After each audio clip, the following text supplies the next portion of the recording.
everyone. Hello, hello. Welcome to the Mango Publishing Heart Wisdom panel. I'm so happy to be here. My name is Sherry Richert Belul. I'm author of Say It Now, 33 Creative Ways to Say I Love You to the Most Important People in Your Life. And oh my goodness, so excited to have two returning authors, beloved authors, Kim Colegrove and Eric Maisel.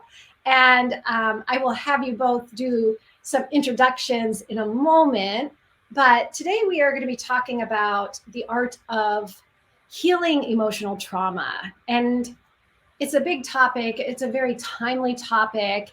And Kim, you had so generously offered to do a short meditation for us, which I think is a great way to start this circle. So before I have you introduce yourselves, let's get here.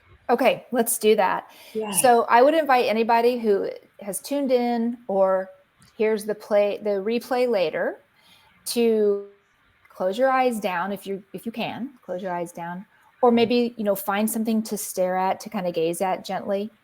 And let's take a couple of nice deep breaths with the idea that we're going to breathe and oxygenate our system, sort of let the day go for the next few minutes, and do our best to bring our mind to wherever our body is right now.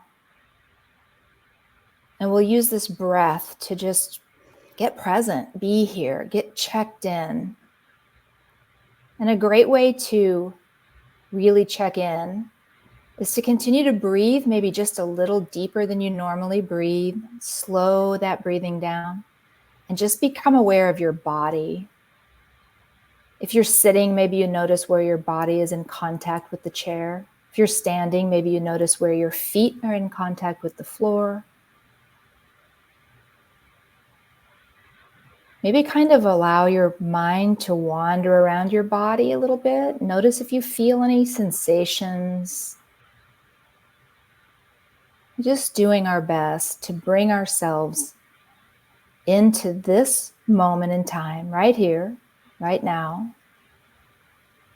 And maybe 30 seconds of silence right now. And we'll just focus on our breathing with awareness on self and awareness in the present moment.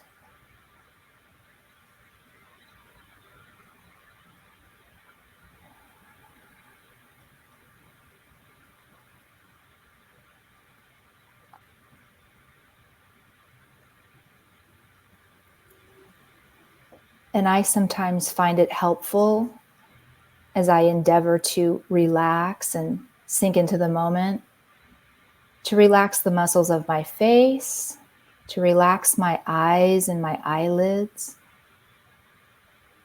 Maybe you'll want to focus on relaxing your mouth and making sure there's space between your teeth. Release any muscle tension you're feeling in your face. Maybe ease your shoulders down away from your ears. And breathe, just breathe.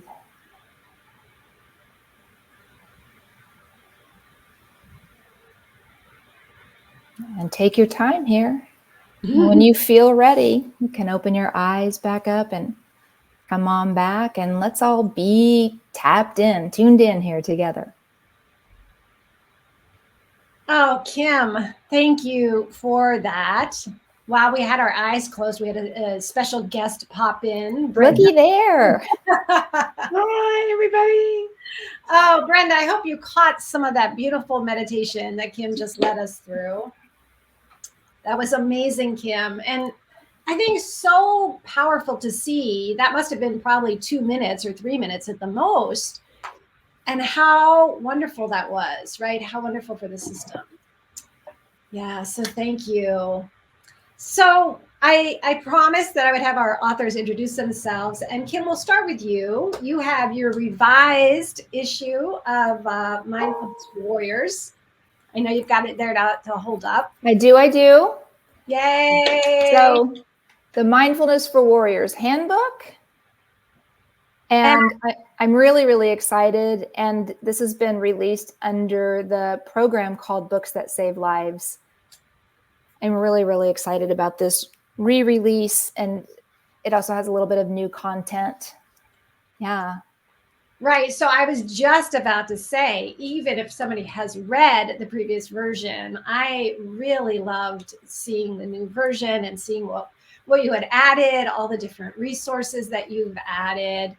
And so, Kim, you are obviously and have been for many years now, dealing with people who have been under extreme trauma and emotional duress. So I'd love to have you introduce yourself and include, if you would, so for everyone tuning in, what exactly is emotional trauma? Just so that we have your definition of that. Yeah, well, I'm Kim Colegrove. I'm the author of Mindfulness for Warriors and the Mindfulness for Warriors Handbook, which is the newly revised version of that book, and a book that'll be coming out in February, which is called Wellness Warrior Style. And I work with primarily first responders and veterans. I also work with some of the surrounding professions that we don't technically consider first responders, but they operate in the same world and they tend to work with the same clientele. So social workers, last week I worked with court reporters, all of these kind of public safety and justice people who are exposed to trauma nonstop and regularly over their entire career. So, trauma is just a mentally and emotionally, not just, but it's a mentally and emotionally upsetting or distressing experience. And the demographic that I work with experiences a lot of secondary trauma, which is being exposed to and impacted by the trauma of others. So witnessing the trauma of others.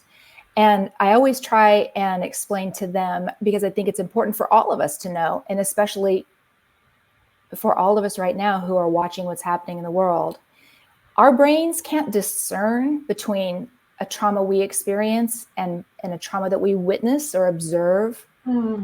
It impacts us very similarly.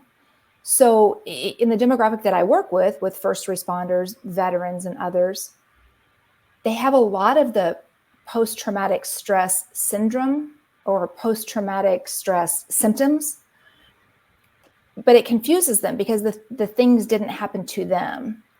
And that's what secondary trauma is. You're close to, you're witnessing, you're observing, you're absorbing the trauma of others. And secondary trauma is just as impactful to our system as enduring our own trauma.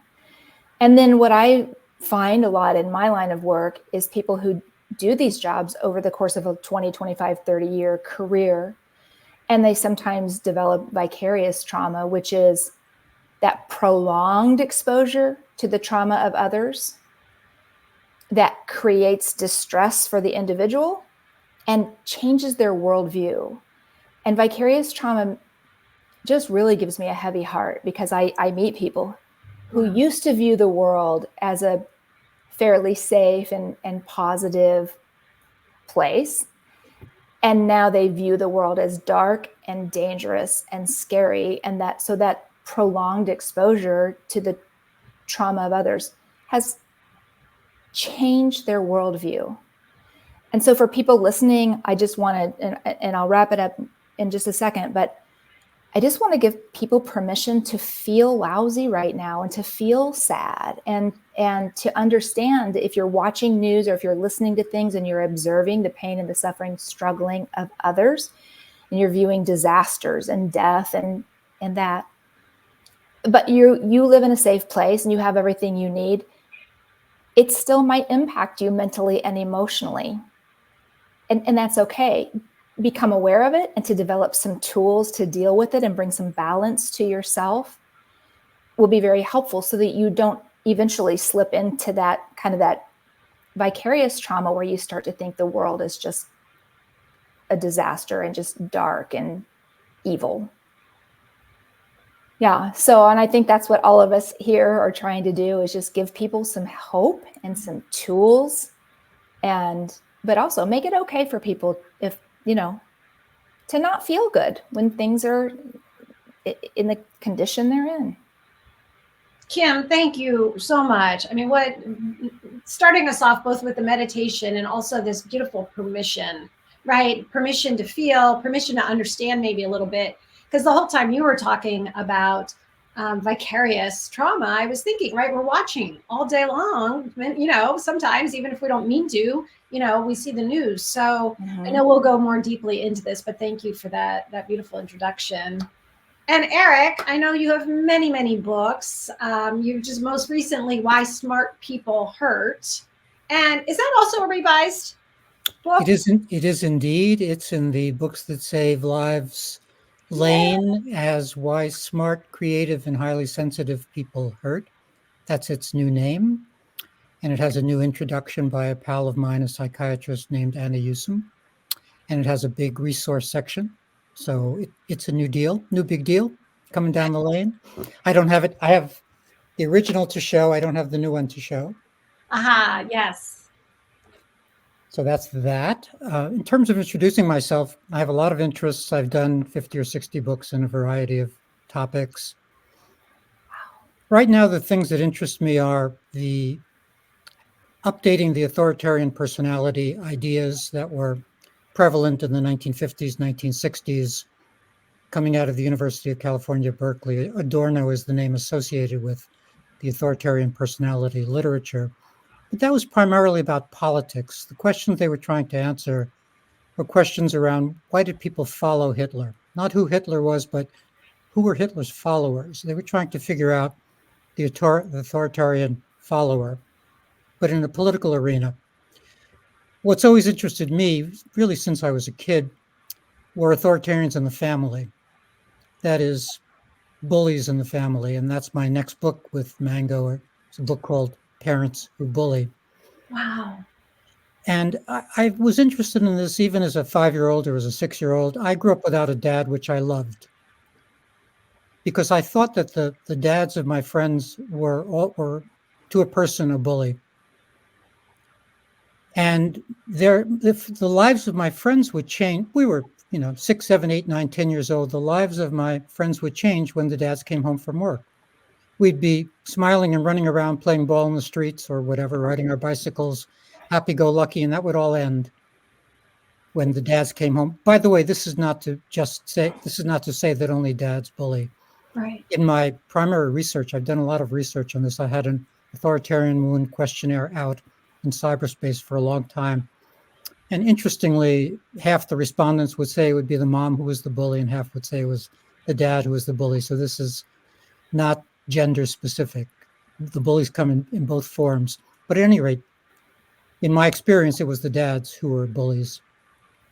And I felt that and knew that even as a child. And I've been interested in this my whole life. So that's why I've been doing this primary research in the authoritarian personality lane. And just as one takeaway, I know we'll go probably in other directions, but as one takeaway, the only thing that works for authoritarian children, the children of authoritarian parents, the only thing that works to save them is getting the heck out of there. Physical distance is about the only thing that actually works, because the authoritarian is better at what he does than the kid is better at what she does. The authoritarian is good at being bullying. And so you can't talk them out of it. You get nothing really to do. So you have to get out of there. And oddly, it's sort of an odd geographic thing, but the more miles you put between you and the bully, the better it is for you. Going 3,000 miles is better than going 75 miles.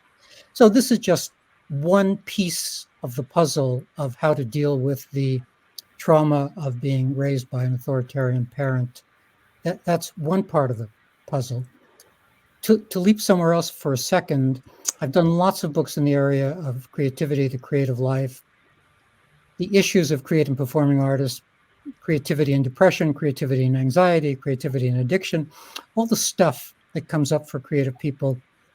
And Kim was talking about big trauma.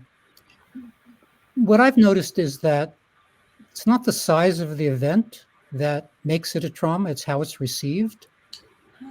And so many of my creative performing artist clients were traumatized by a small thing their third grade teacher said about their drawing, or a small thing that their mom said about them having no talent, something. Just a moment in time, does not look like a trauma to the outside world, but was completely received as a trauma.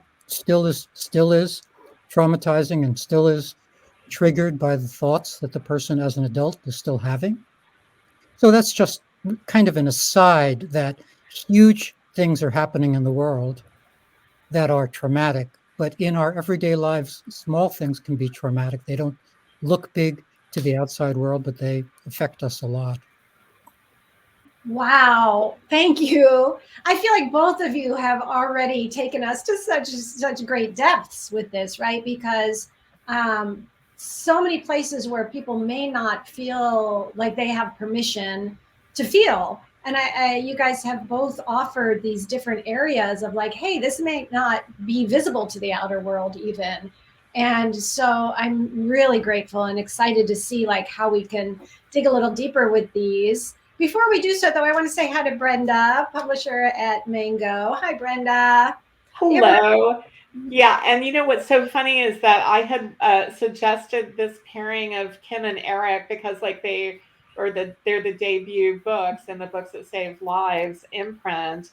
But as I was listening to them, I realized that my unconscious might have wanted this pairing because I was having like a breakthrough revelation about my own life because my dad, I mean, I think I've mentioned this. I know Kim knows this. I feel like I've mentioned this in past Heart Wisdoms, but my dad was a Marine, and he had been in battles in World War II in Japan, on the islands of Japan, and like was like run through with like a sword and things like that.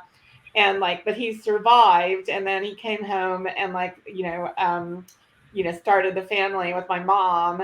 And like, my dad was like the most charming man. Like, oh my God, he was very charming. But like when he got stressed out or something triggered his traumatic stress, he would just emit this really scary vibe, and we literally ran for the hills. Like, I mean, we would just see like the look on his face, and we'd be like, okay, head for the hills, kids, because like he would just become like a rager and a bully. So I'm seeing like the connecting thread between your two books in my lives. But like I always like loved him and kind of understood. I just thought, wow, he, even as a little kid, I thought he got really damaged, like inside, like by what he experienced, like in war, and like even though it was like terrifying and like he would scare us sometimes with his bullying, and like he scared my mom and he bullied my mom, and of course I didn't like that. But anyway, like I sort of understood that like he just got really messed up in the head over there. And of course, like that was an era, he was from an era, the term post-traumatic stress didn't even exist. That didn't even happen, I think, until the 80s. I think it was like the Vietnam War before like that was figured out, I guess, and advocated for. But in any case, though, I wanted to circle back to like the jollier part, which is that the reason Eric and Kim's books are in the Books That Save Lives imprint, because their books have saved lives. So at some point, I hope we can touch on that, and like how they've heard from readers and even had readers come up to them, and like, and quietly tell them like, I'm here because you read your book. So that's what I really want to celebrate, like the power of their work, and that really just that like books still matter. We live in a crazy world. There's so much bad news coming at us all the time, but like good things are happening, and like both remarkable authors, researchers have done something really significant. And even if you save one life, like, wow, what a legacy for you. But in this case, it's even more. So I just wanted to celebrate and share my little personal awakening. So thank you guys. Thank you both. You're welcome. If I may, I'll just piggyback on that. I've been working on an existential wellness coach training program. That's a mouthful. But I've been collecting stories from clients and people who write me emails. And one just pops to mind of a fellow who was on the side of a bridge about to jump. And a friend of his talked him via text off the bridge. Wow. So I had nothing to do with saving that person's life, except after he got off the bridge, he started to encounter some of my work. And I do a lot of writing about the paradigm shift from the idea of there is a purpose to life to the idea of multiple life purposes, that multiple life purposes is the smarter, sounder, better view. And it allows people to do the thing which is true for them, namely allow many things to be important in their life, not just one thing. And so this fellow encountered that idea about the shift from a purpose to life to multiple life purposes. And that one single idea, he wrote to me, saved his life. Just the ability to allow many things to be important rather than to still be chasing something that can't be found, it's not out there. And so many millions of people are chasing that thing which can't be found because it isn't out there. So my one little anecdote for the moment. That was a big, big, big anecdote, Eric. That I actually just wanted to take a moment for anyone listening to really take that in, what you just said, right? Like how many people suffer because they feel like they don't have that one big purpose, right? So that's super powerful. Thank you. Kim, Eric, did you want to? No, I was going to allow Kim to go because I was going to continue. But let me let Kim go. Kim, yeah, we would love to hear one of your life-saving stories. Well, a really prominent one that happened at the end of last year is what led to the revised and re-released version of Mindfulness for Warriors. I was teaching an all-day seminar to first responders, and a man came up to me on a break, and he had tears in his eyes, and he said to me, I wanted a chance to talk to you today while I was here and tell you that your book saved my life. And it really caught me off guard. I had heard that before. People had messaged me and emailed me, but I was, in a room full of 70 people, and and I didn't expect that was what he was going to say. And then he said, I had a suicide plan and I was ready to execute that suicide plan. And someone sent me your book and I read it and I changed my mind. And it was just so unbelievable for someone to tell me that. So flash forward a week later, we had our Mango holiday gathering on Zoom. And you, Sherry, said, let's all share a story from our year, something from our book, whatever you feel like. And so I shared that story. And that's what led to a phone call from Brenda then later discussing that. And she said, we'd like to re-release your book after hearing that story and maybe add a little bit to it. And we'd like to add a really robust resource list. So I did a little investigative work and I tracked down the man. I was in the middle of this training and we were wearing name tags, but it caught me so off guard when we had this conversation, and I was oddly kind of uncomfortable. So I didn't notice his name. I didn't do any follow-up. I thanked him and we talked for a few minutes, but I ended up figuring out who he was, and I reached out to him and asked him if he would talk to me and, if he would allow me to interview him. He was so gracious. And so I opened the new book with the story of Keith. And he was very gracious to really tell us his whole entire story, 31 years of law enforcement and what happened. He was fine.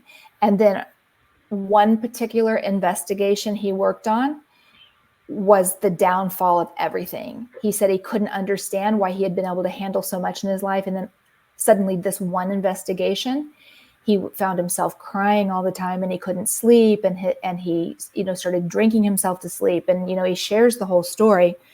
And then I, of course, I got to talk to him, and I added this in the new book. His story is also in the new book that'll come out in February. And I want to make a really important delineation between, him reading my book. I think what appealed to him in my book was first reading the story about my husband, that I lost him to suicide after he retired from a law enforcement career, also 30 years. But I interviewed 9 veterans and first responders in that book who shared their stories of being low and down and in a bad place and sometimes suicidal, and what tools they used and how they stay healthy. And he said he cried through the entire book because he had never realized that anyone else felt as bad as he felt. He felt very alone, and because of his profession, afraid to admit it or to show any weakness. So that connection with those other human beings, he said he stopped drinking. He canceled his suicide plan. He went to a therapy appointment. His therapist ended up recommending inpatient, which he did. And then he did outpatient. And it completely, he had really damaged his relationship with his one adult daughter in his self-destruction, when he was experiencing all that trauma. Healed his relationship with his daughter.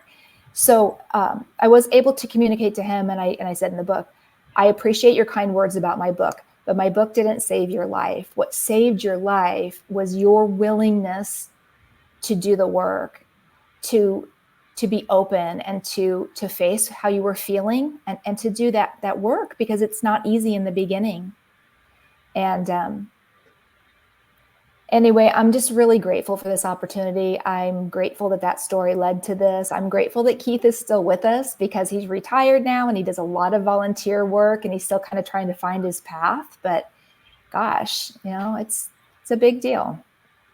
Wow, Kim. And thank you for what you just did, which was, I feel like it was like, acknowledging the role that people play in their own healing. And that, before I forget, Brenda, I want to celebrate you too, before we get too far from that celebration piece, which is you choose the authors, you choose the books. I know you've got like 100 sixth senses about what the world needs and how you can help. And so, you too are saving lives every day with the books that you are publishing. So I wanted to say that, right? Because it's like, it's a combination, right? The tools and the support are being put out there by Mango, by Brenda, these beautiful authors. And for anyone listening now, or a replay, or anyone who might come across this, right? It's like that reading of the stories does give us hope. And then we can turn to ourselves and say, maybe I could do this. Maybe I could do this one thing today, like maybe I could start here.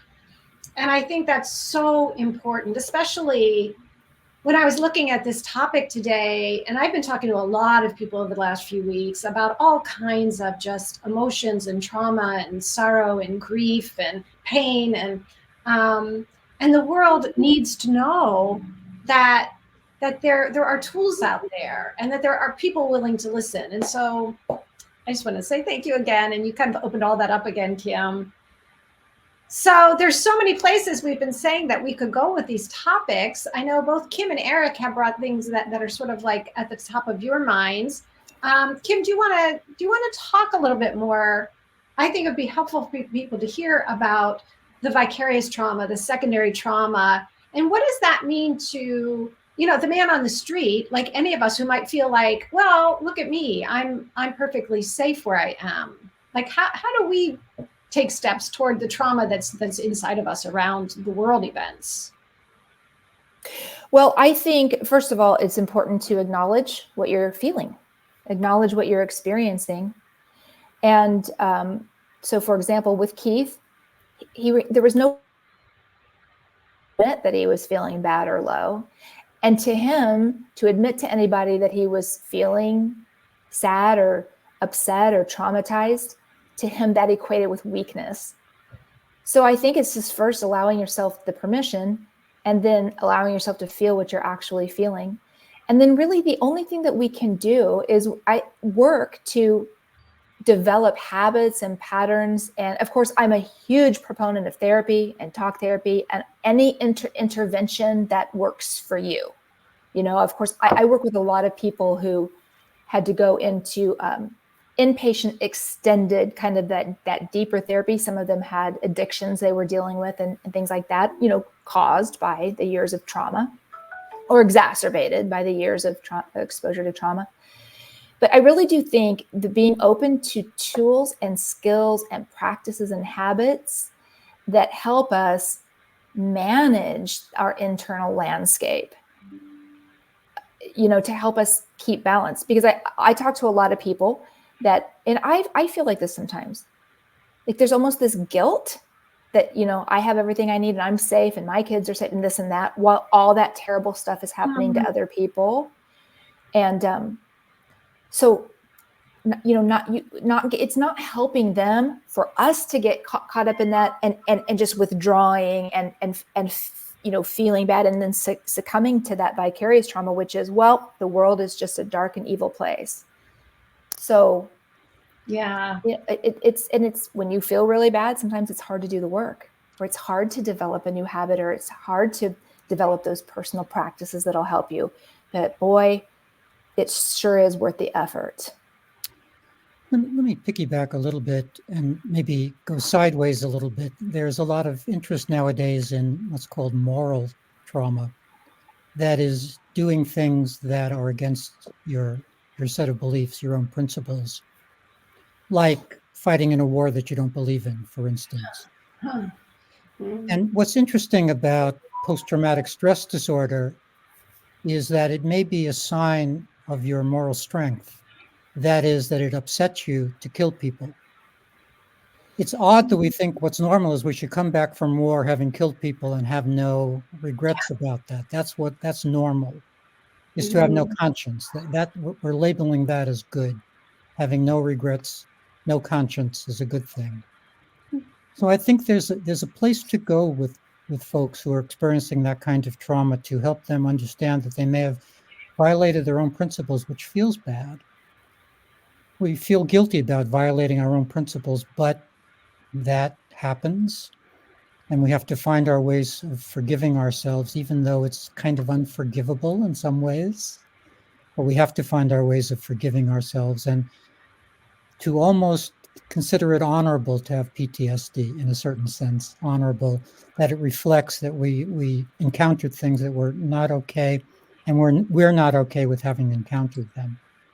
Wow. Eric, where I just went with that, having never like served in a war, but being witness to the wars that are going on, where I went with that, I'm wondering if you can speak a little more to this, is that like for myself, where I went to is do I feel guilty because I'm not doing enough?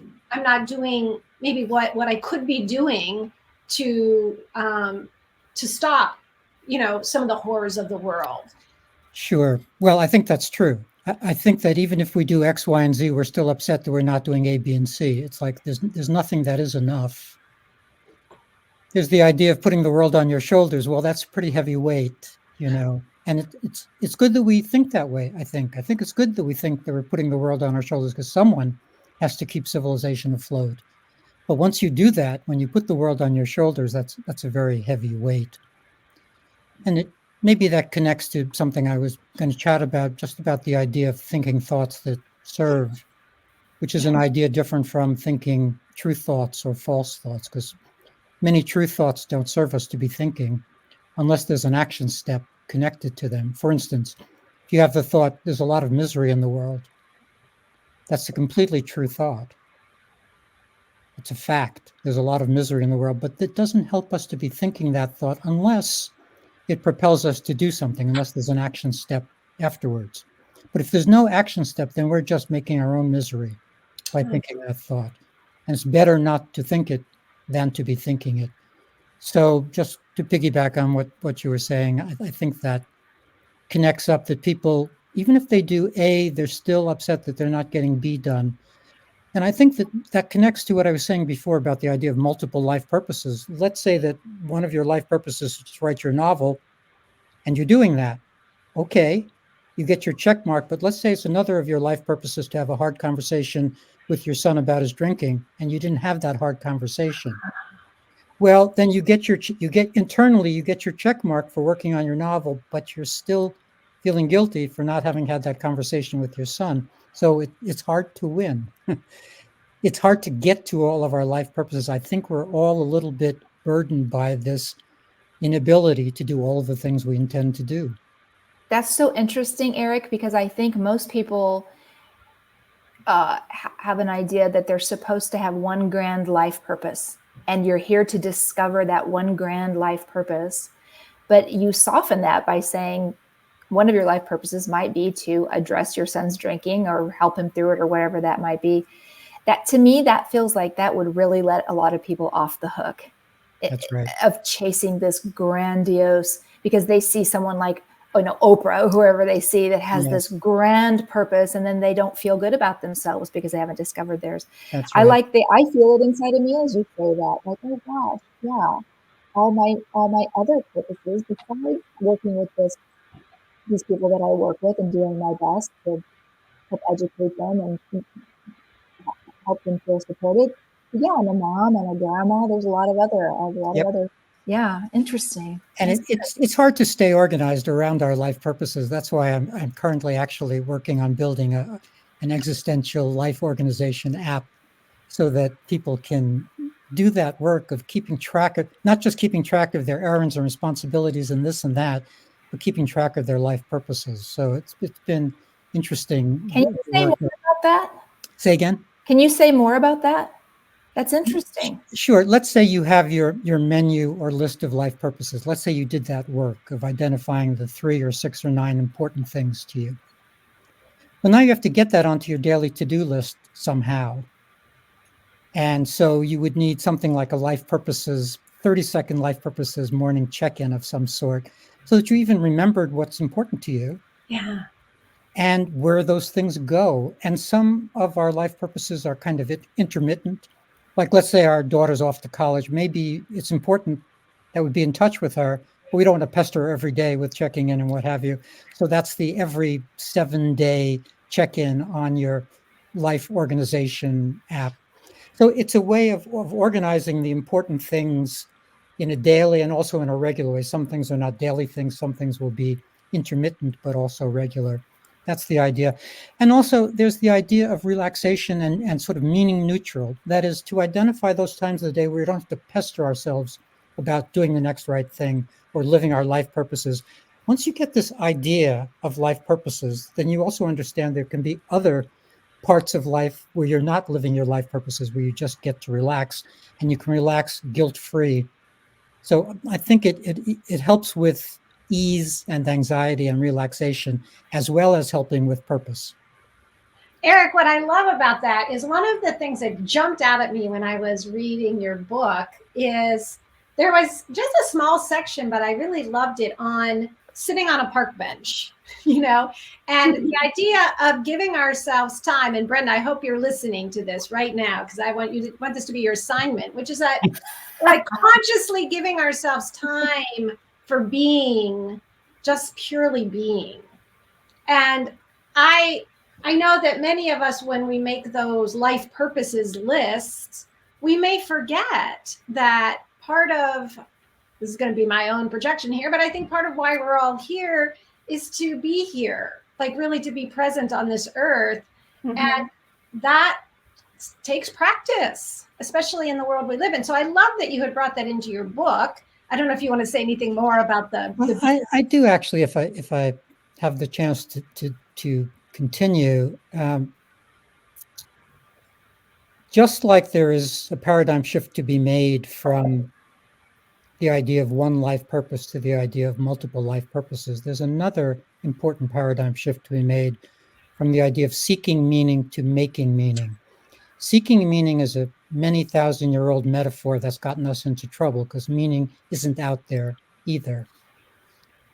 And we can't actually make meaning, but we can coax it into existence by seizing meaning opportunities. And sitting on a park bench is a meaning opportunity, because if you are restless and thinking about your multiple life purposes and what have you, then it's not meaningful to sit there. You kind of have to talk yourself into the position where it's okay to be sitting there and to be seeing it as a meaning opportunity, or else you'll be too restless and you'll rush off. So I don't know if that ties it all together, but there's a connection between life purpose and meaning that folks don't tend to understand, which is life purposes are a choice and meaning is a feeling. It's a huge difference. We get to choose our life purposes, but we can't actually make anything feel meaningful. Either it does or it doesn't. We wish we could. I think joy is a good analogy. Let's say you want every second of your life to be joyful. Well, we kind of understand that that's not possible. And meaning is like that. Life can't be experienced as meaningful all the time. No feeling can be experienced all the time. If people could relax around that truth and not need meaning to be there all the time, to understand that meaning comes and goes, and they could relax when it goes. And they could treat it as a wellspring and a renewable resource and something that's bound to come back at 3 p.m. today. It just went away for a while, just like joy went away for a while. It went away for a while. If you get this model, then you get much more relaxed around meaning and you can stop chasing it. Well, and the thing that I love about that, I was just having a conversation this morning about the interesting thing, and this goes back to what Kim was saying also about creating space for things, is that the interesting thing to me is that when I'm in that place of acceptance, like when I was listening to you, I could feel myself relax, right? Like, oh, okay. Yeah.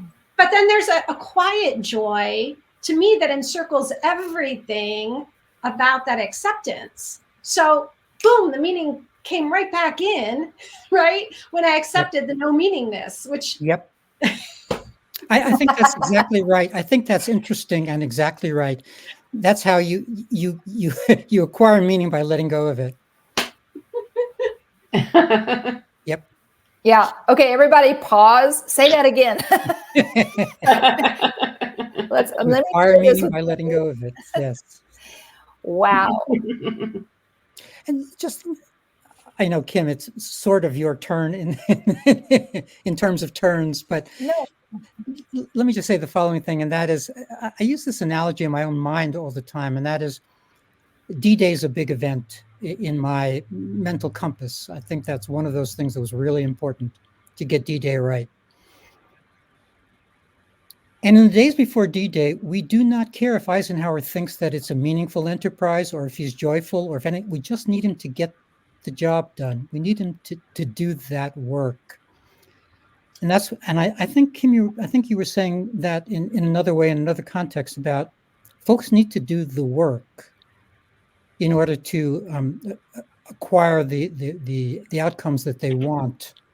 So if we were to pay less attention to what our mood is, we pay an awful lot of attention to what our mood is. If we got on with our work, my life purpose statement is do the next right thing. If we do the next right thing, then we'll acquire meaning, we'll be living our life purposes, and we'll make ourselves proud. I love that. Do the next right thing. That's an excellent motto. It captures a lot. Well, it does. And I woke up this morning, I was filled with anxiety. It doesn't matter what it was about, but I put some clothes in the washer and I did my meditation because it was time to do the meditation. And I took care of the cats. And it's like, Eric, I think this is what you're like. There was a certain, just like there was a letting go into just doing the next right thing, you know. And then of course I had things planned, like including today to show up for this. And there's a way in which there's a soothing in that, right? And there's also, which I think you may have been pointing to, but which is that keeping my word, right? I felt like canceling everything I had today. I could have just swept the calendar clean and said I was sick or something, but there's something about keeping our word. Yep. Mm-hmm. That's so interesting. I'm thinking about, I've off and on had a little bit of a rough year. I shared that with you, Sherry.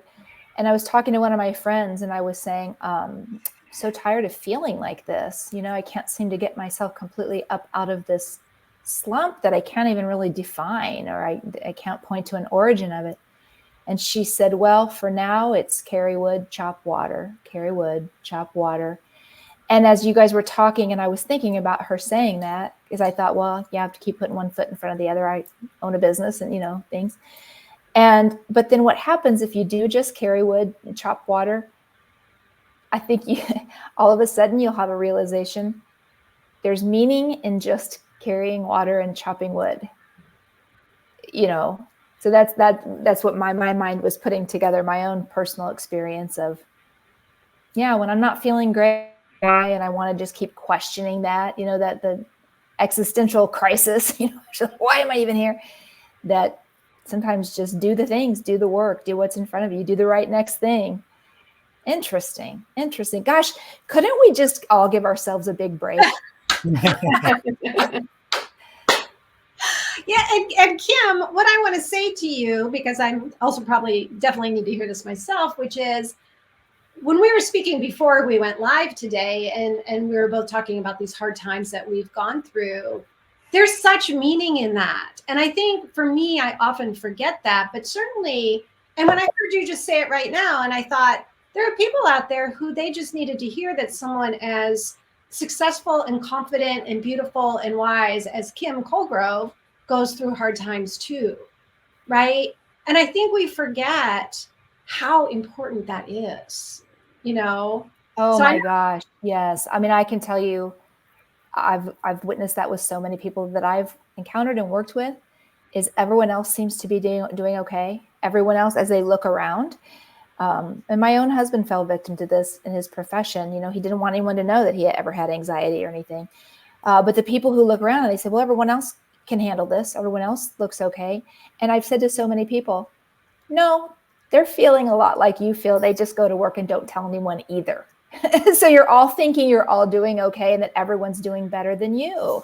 It is comforting sometimes to know that other people suffer and struggle and their lives look good, or they look good, or they, Yep. you know, they seem like they can handle the job. But the reality is we all struggle. And what's making changes in this demographic that I work with are the people who allow themselves to be vulnerable and brave and say, I haven't been doing very well. I'm not doing well. And the ones that step forward, you know, they're kind of the informal leaders in some of these organizations. They're kind of in the informal wellness leaders, that they stop giving a you know what if anyone knows that they're not okay. And I'm seeing that is causing this ripple effect and this wave of people being given permission to say, yeah, I'm not doing well either. It's also the power of 12-step programs, which I think are one of the brilliant additions to the world. Mm-hmm. Just saying out loud, I'm an alcoholic, or whatever it is I am, and then listening to one story after another with no crosstalk. It's a very powerful and smart model, I think. Right. And in addition to everything that we're talking about, I think, and I'm not in the field of really like, you know, the healing field in that way, but I seem to lean toward the dark, and I talk about it a lot, and I come from depression and anxiety. And so, but one of the things I've been really speaking a lot about, which is the word and, you know, and how important that has been in my own life. You know, I've had friends say, well, you just posted that really happy thing on social media. What do you mean you're depressed? You know, and I'm like, it's all there. I was happy when I posted that. That was very authentic. And now I'm here with you. And I'm in this place that, you know, where I am right now. And sort of allowing for myself not to have to be boxed in by, you know, I'm a depressed person or I'm a happy person. I'm, you know, to be just, I'm a person, you know. That's been really helpful for me. Yep. Just as a tip, if I may share a tip, talking about sustaining meaning or maintaining meaning or having meaning occur, one of the things I invite clients to do, I think it's really useful, is to take an inventory of what they've actually experienced as meaningful in their lives, because we do this very superficially. We think, well, our PhD program probably was meaningful. When we think about it, it may not have been meaningful at all. It may have just been 3 years of drudgery and whatever. But maybe having a conversation with our Aunt Rose about something, some family secret, that was really meaningful. So if you look back at what was actually meaningful in your life, that gives you the chance to think of what your next meaning opportunities are. Rinse and repeat. You may want to have that conversation with your Aunt Rose or your Aunt Mary again, because that's something that actually sustains you and has meaning for you. And you may be, it's not on your mind to speak to her at the old age home. That's not on your agenda. But if you remember that was actually a meaningful experience to you, that gives you the chance to repeat that experience. I wrote down what you just said because I'm going to spend some time reflecting on that question myself. Mm-hmm. Most people don't. They wouldn't. The question wouldn't occur to them. So it's a great question to reflect upon.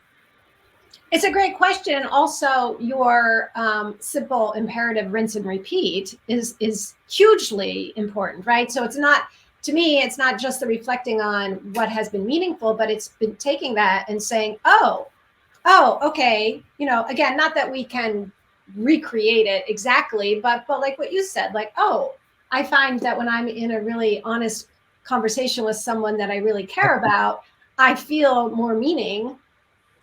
Where can I have an honest, meaningful conversation? So like that, the rinse and Yep. repeat. And it also gives us permission to do things which don't sound important. Like it may be very meaningful to hold our kid's hand crossing the street. That's just one of those experiences that's by its nature meaningful. But you're not supposed to, leave work to be with your child an extra hour. That's the opposite of what we're supposed to do in our culture. We're supposed to stay at work. So if by remembering what's actually meaningful to us, we give ourselves extra permission to do these small things like whatever, bake cookies or things that we seem to need extra permission to do by virtue of what the culture considers important. Do the right next small thing. Do the next right small thing, and it might be a big thing. The small thing may be the big thing. Mm-hmm. Brenda, I wanted to check in with you because Oh, yeah. this was your idea. And I know you're someone who's very, very self-aware, self-reflective. In this whole world of the art of healing emotional trauma, I know we only have a few minutes left, but is there something that you've been thinking like, oh, we have to bring this in? We have to bring in this aspect? Well, I was just thinking that I wanted to share news, which was in part, well, like very much like inspired by everyone here in this event, which is that like talking about multiple life purposes. I in the last, I think actually it was really thanks to that like Heart Wisdom like holiday party where Kim shared her story, and then like the CEO of Mango and others, like we processed that and discussed that. And it sort of caused me to have my eureka moments about like the books that save lives and new editions of your books that have saved lives and are going to save even more. But like it sort of helped me like hone in like on a big next right thing for me, which is like more books that save lives. And like when, I went to a HarperCollins party because I used to work there, and like there's all kinds of people that are in different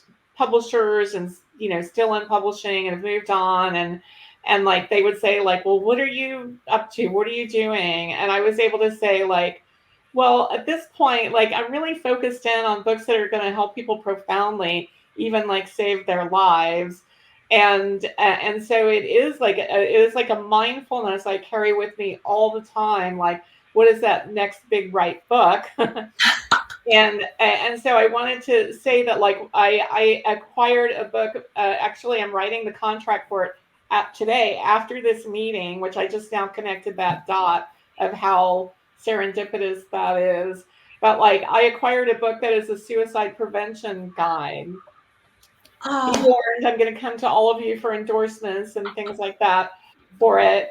But like I had that in the back of my mind for I guess almost a year, and then I was thinking like, who is the right person? Like, is it an author we already work with, but like I just was allowing it to unfold. And then I was at Pitchorama, which is my volunteer work for Women's National Book Association, and like I was pitched like 40 books that morning, and like there were, most of them weren't right for Mango or for me, a few were, and then there was one where the woman was pitching me her memoir, and then I asked her what her platform was, and she explained that like she had a platform that was like all around suicide prevention. And I said, oh my, I'm very interested in knowing more about that. And I said, if you were to propose a book on suicide prevention, I would be very interested. And so then she and I met a few times later. She lives in Marin County. So she's sort of local. And like she put together this proposal, this very thoughtful, careful proposal that's sort of like is sort of reasons to live. And then she goes into like all the methodology to like sort of help them hang on and process and be re-inspired to live. And I just, I honestly think that like that happened because of Heart Wisdom. Like, and like that is like, talk about books that save lives. I mean, that is specifically aimed directly at like getting people to not follow their suicide plan, and to find their next big things and their multiple life purposes. And so I just feel like honored to be doing this work. Wow, that is amazing. Honestly, like it happened because of like Heart Wisdom, like these kind of discussions led me and Mango to like take it further. Like, what more can we do? Like, so sometimes that's a question to ask, like, when the daily news is so horrifying and there's 2 wars and like you feel helpless, but like just sort of maybe ask that question, what more could I do? And that, I think asking that question after that very moving Heart Wisdom holiday hootenanny, like led me to this. And like, I feel like, wow, like, I just feel super blessed. I honestly do. So I want to say thank you to all of you because like you helped that happen. Wow. Well, this new book is one I'm going to need to keep up on and know when it publishes, because that would be a great one for my audience. Mm-hmm. Yeah. Yes, absolutely. Yeah, I deal with a lot of people who have struggled with suicidal ideation. Yeah. Yeah, and what's really tragic, I know all of you know this, and probably especially Eric, I think, with his life work, young people, especially young men. I mean, I know that, like, I think, isn't it like 1,000 veterans a day or something like that? There's some shocking number around veterans. 22, I think 22 is the number. We lose around 20 veterans every day to suicide. Okay. But then the aggregate, like, but in any case, like young people, especially boys, young men, they're whatever is going on, not going on for them, or they feel disconnected and isolated and alone. Like, so I'm very, anyway, I know Eric knows. Yep. Oh, we only have a couple minutes left, and I feel like this has been so helpful. There's just been so many practical things, as well as I think again, I can't say this enough, and Brenda just alluded to this, that what happens when we allow space? What happens when we sit on the park bench? What happens when we get a couple people together and say, let's just show up and have a conversation? It's so important. And I know not everybody is as fortunate as I am to get to sit with people like you, but it's like, hopefully we can all find people in our lives to just create that space where honest conversation can happen, because it's so important. Mm-hmm. Yeah. Yes. Peer support is a really important thing in circles that I travel in law enforcement and first responder. But we all need peer support in our lives. We should all have peer support and debriefs, just like they do in first responder professions. Yeah. And if we don't have it, for anybody who doesn't, I guess this is the place where I know in my loneliest periods of my life, I've always turned to books, because so many authors, and especially authors like that Brenda, that you find for Mango, they're real people with real stories to share and real experiences. And I think it can really help us, like we've all talked about, not feel so alone. And I think that's a big important piece of this too. I'm going to share a quick anecdote. One of my jobs in the Army was being an armorer, which is the person who takes care of the weapons. And so I had my own little building with weapons. This was in Korea. And during the monsoon season, weapons rust like in 30 seconds. So I was supposed to be cleaning them like every minute, but I was sitting there reading Dostoevsky, reading books. I really could not find the interest in cleaning the weapons, so I was fired from that job. That was not my finest job-related moment. Or maybe it was your finest. I think at that time, reading Dostoevsky was the next right thing. I think it was. Fortunately, we didn't need to be firing those weapons, thank God. So Otherwise, that would not have been the next right thing. Oh my goodness. I am so grateful, Kim, Eric, Brenda, anybody who's watching now or who might watch in the future. Thank you. This has been such an important conversation. And I can't wait to see you guys all again next time. I feel like I want to say to anyone who stumbles upon this and is listening and is struggling, and you don't have peer support or you don't have, I'm really easy to find online, and I say this a lot, and people actually take me up on it. Email me. I'll be your peer support. We can talk about things. You know, there are people who just don't have anyone to reach out to or that they can talk to.